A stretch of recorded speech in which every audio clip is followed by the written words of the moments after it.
Okay, nashukuru kusikia hivyo, na ningependa zaidi nitumie sauti kuliko kuandika, kwa sababu nahisi kusikiliza ni rahisi zaidi kuliko kusoma, hasa kwenye simu. Kama nilivyotangulia kujitambulisha, kwa majina naitwa. Lengo langu, ndoto na haja ya moyo wangu kutoka sasa nilipo, ama toka nilipoanza kufikiria hiki ninachokihitaji, ni nikiwekea mikakati ndani ya miaka isiyozidi 10, kiwe tayari kimenipa mwongozo, yani kimesimama na kinaanza kufanya kazi. Kitu ambacho kiko ndani yangu, natamani kuwapa elimu ama kuwafunza vijana, hasa wale wanaotoka kufanya mtihani wa kidato cha 4, kulingana na kwamba wanatumia muda mrefu kukaa nyumbani wakiwa wanasubiri matokeo, na mpaka mchakato wa kuingia shuleni kwa wale ambao watakuwa wamefaulu ama la, na wale vijana ambao wako mtaani.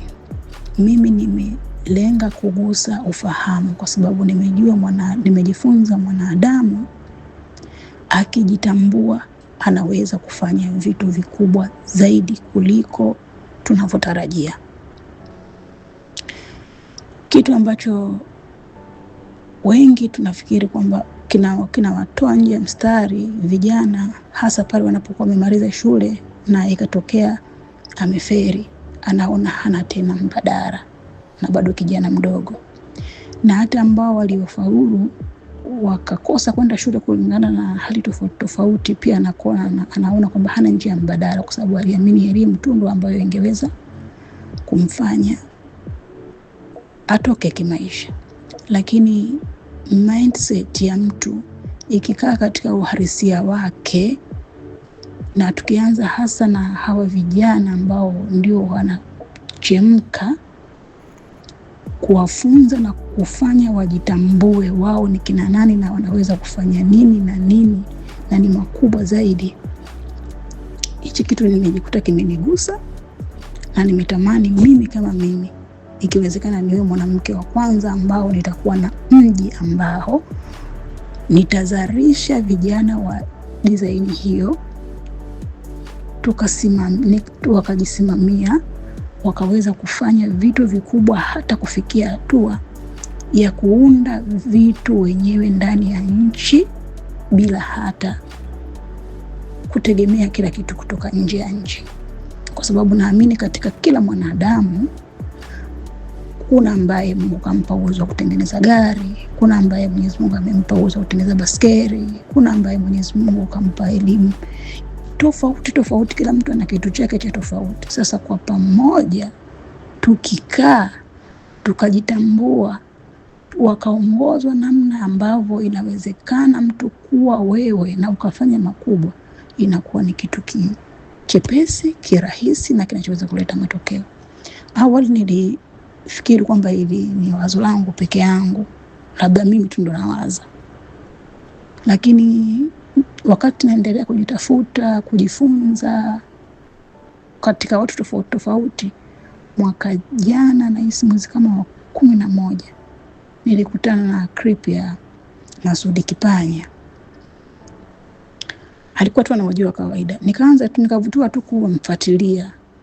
Nilipenda mazungumzo yake. Katika kumfuatilia nikakuta kwamba kile ambacho mimi nilikuwa nakiwaza kukifanya, kumbe yeye alishawahi kukifanya miaka nyuma huko iliyopita. Kilikuwa kinaitwa Sikonga, nimesahau jina lake. Alikifanyia Tabora. Alipewa ardhi na serikali na akafanya hicho kitu, lakini kiliferi, likafa. Nikasema kumbe inawezekana. Kama kuna mtu alishawahi kufanya na kikatokea, ingawaje yeye alichukua watu wakubwa, vipi kama unachukua vijana ambao bado matokeo yake yanakuwa ni makubwa zaidi? Samahani kwa kuwa nimezungumza vitu vingi, ingawaje nilitaka kufupisha. So mpaka wakati huu, toka mwaka jana ambao nimeingia huku, nimeanza kuwekeza 20% ya mshahara wangu ili niweze kupata pesa ambayo itaweza kuniwezesha kwenda kusoma nitakaporudi nyumbani na kupata certificate za lugha ya Kijerumani inshallah. Na wakati huo naendelea kujifunza lugha ya Kijerumani mwenyewe ninapopata wakati. Kwa sasa hivi naweza at least mwenyewe kujitambulisha na baadhi ya vitu vichache. Kwa level ya A1 mtu akizungumza naweza nikamsikia. Nimefikia hatua hiyo. Natamani siku moja nipate hii nafasi ya volunteer. Natamani siku moja nipate nafasi hii. Kwa maana kwa nini nimechagua nafasi hii? Kuvolunteer nikitoka kuvolunteer, ile pocket money chache ambayo itakuwa kwa ajili yangu, ninaweza nikaisaidia familia yangu na mimi nikaendelea kujifunza. Na kwenye kujivolunteer unakuwa uko huru wa kujifunza, unakutana na watu tofauti tofauti, unakutana na kila mtu na level yake, culture tofauti, una uhuru, unaweza kujieleza, ukajifunza kwa watu, inakupa urahisi. Tofauti na mimi hapa ninapofanya kazi, siwezi kufanya chochote nje ya hichi kwa sababu nipo katika himaya ya mtu, ingawaje napata kiasi cha riski. Kwenye kuvolunteer napata kiasi kidogo zaidi, lakini napata mara 2 yake kwa sababu nitapata na elimu ambayo itanifikisha katika kile ambacho nakihitaji. Nilitamani ningeenda kujitolea katika sehemu za wale watu wenye depression, wale watu ambao wana afya ya ugonjwa wa afya ya akili, ili niweze kujifunza namna ya kumfanya mtu arudi zaidi katika hali yake, namna ya kumjenga mtu, namna ya mtu kumfanya ajiamini arudi tena katika hali yake hivyo.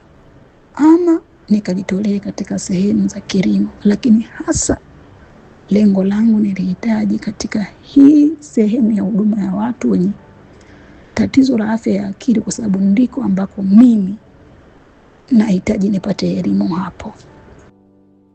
Shukrani sana kwa wewe pia kuthamini kile ambacho kipo ndani yangu.